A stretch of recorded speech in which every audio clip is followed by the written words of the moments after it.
Évangile de Jésus-Christ selon saint Marc, chapitre 5. Jésus guérit une femme et rend la vie à une petite fille. Quand Jésus revient en barque de l'autre côté du lac, une grande foule se rassemble autour de lui. Il est au bord du lac. Un des chefs de la maison de prière arrive. Il s'appelle Jaïr. Il voit Jésus, se jette à ses pieds et il le supplie en insistant. « Ma petite fille est mourante, viens poser les mains sur sa tête pour qu'elle guérisse et qu'elle vive. » Jésus s'en va avec lui, une foule nombreuse l'accompagne et les gens sont très serrés autour de Jésus.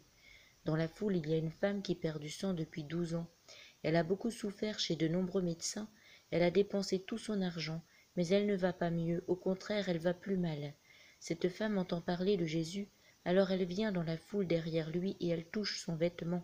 En effet, elle se dit, « Si je touche au moins ses vêtements, je serai guérie. » Aussitôt son sang s'arrête de couler et elle se rend compte qu'elle est guérie de sa maladie. Au même moment, Jésus sent qu'une force est sortie de lui. Il se retourne au milieu de la foule et il demande « Qui a touché mes vêtements ?» Ses disciples lui répondent « Tu le vois bien, la foule est très serrée autour de toi et tu demandes « Qui m'a touché ?» Mais Jésus regarde autour de lui pour voir qui a fait cela. La femme tremble de peur parce qu'elle sait ce qui lui est arrivé. Elle vient se jeter aux pieds de Jésus et elle lui dit toute la vérité. Jésus lui dit « Ta foi t'a sauvée, va en paix et sois guérie de ta maladie. » Pendant que Jésus dit cela, des gens arrivent de la maison de Jaïr et ils disent à celui-ci « Ta fille est morte, ne dérange plus le maître. » Mais Jésus a entendu ces mots et il dit au chef de la maison de prière « N'aie pas peur, crois seulement. » Il ne permet à personne de l'accompagner, sauf à Pierre, Jacques et Jean, le frère de Jacques. Ils arrivent à la maison de Jaïr. Là, il y a beaucoup de bruit. Jésus voit que les gens pleurent et poussent de grands cris. Il entre dans la maison et leur dit « Pourquoi faites-vous tout ce bruit et pourquoi est-ce que vous pleurez? La petite fille n'est pas morte, mais elle dort. » Les gens se moquent de lui.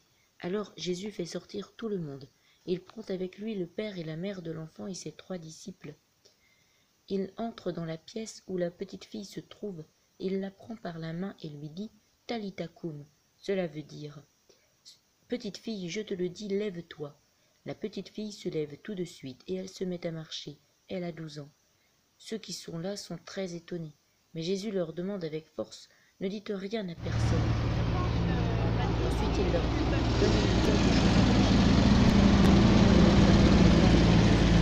Jésus quitte cette les disciples l'accompagnent le jour du sabbat, ils se mettent à enseigner. Il y a beaucoup de gens.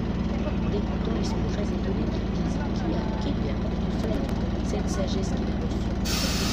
Et ces miracles qu'il fait, qu'est-ce que c'est?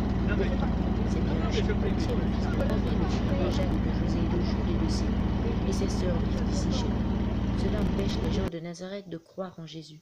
Alors Jésus leur dit, un prophète est respecté partout, sauf dans sa ville, dans sa famille et dans sa maison. Jésus ne peut faire aucun miracle à Nazareth. Pourtant, il guérit quelques malades en posant les mains sur leur tête. Et il s'étonne parce que les gens ne croient pas. Jésus envoie les 12. Ensuite, Jésus va enseigner dans tous les villages qui sont autour de Nazareth. Il appelle les 12 et il se met à les envoyer 2 par 2. Il leur donne pouvoir sur les esprits mauvais. Voici ce qu'il leur commande. Pour la route, ne prenez rien avec vous, sauf un bâton. Pas de pain, pas de sac, pas d'argent dans votre poche.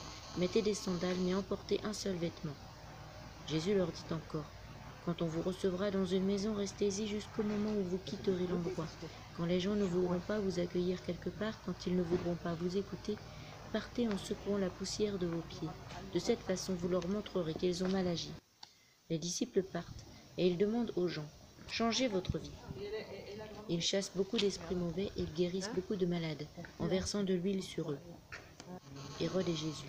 Le roi Hérode Antipas entend parler de Jésus parce qu'il est devenu célèbre. Les uns disent, c'est Jean-Baptiste qui s'est réveillé de la mort. Voilà pourquoi il a le pouvoir de faire des miracles. D'autres disent, c'est un prophète comme un des prophètes d'autrefois. Quand Hérode entend cela, il dit, c'est Jean-Baptiste. Je lui ai fait couper la tête, mais il s'est réveillé de la mort. La mort de Jean-Baptiste.